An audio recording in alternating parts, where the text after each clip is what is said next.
ഈ അടുത്ത കാലത്തായിട്ട് കുട്ടികളിൽ ഉണ്ടാവുന്ന അസഹിഷ്ണുത പലതരത്തിലുള്ള ആശങ്കകൾക്കും ഇടയാകുന്നുണ്ട്. കാരണം അവർക്ക് പലപ്പോഴും ക്ഷമിക്കുവാനോ സഹിക്കുവാനോ പറ്റാത്തത് പലതരത്തിലുള്ള പ്രശ്നങ്ങളിലേക്കും എടുത്തുചാടലുകളിലേക്കും ആക്രമണങ്ങളിലേക്കൊക്കെ അവരെ കൊണ്ട് എത്തിക്കാറുണ്ട്.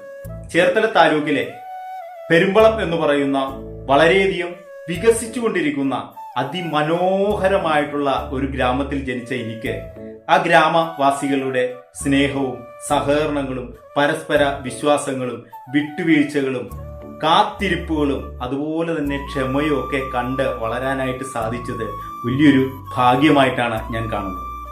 അത് ഇന്നത്തെ തലമുറയ്ക്ക് പലപ്പോഴും വലിയ പോരായ്മയായിട്ടോ അല്ലെങ്കിൽ ഒരു തമാശയൊക്കെ ആയിട്ട് തോന്നാം. ഒരു കാര്യം ഞാൻ ഓർമ്മപ്പെടുത്തുന്നു.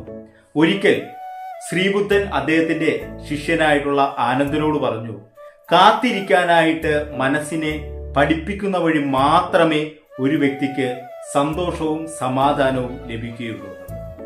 ആ ഒരു പ്രധാനപ്പെട്ട കാര്യം ഞാൻ എല്ലാ പ്രിയപ്പെട്ടവരെയും ഒരിക്കൽ കൂടി ഓർമ്മപ്പെടുത്തുന്നു. Okay, thank you.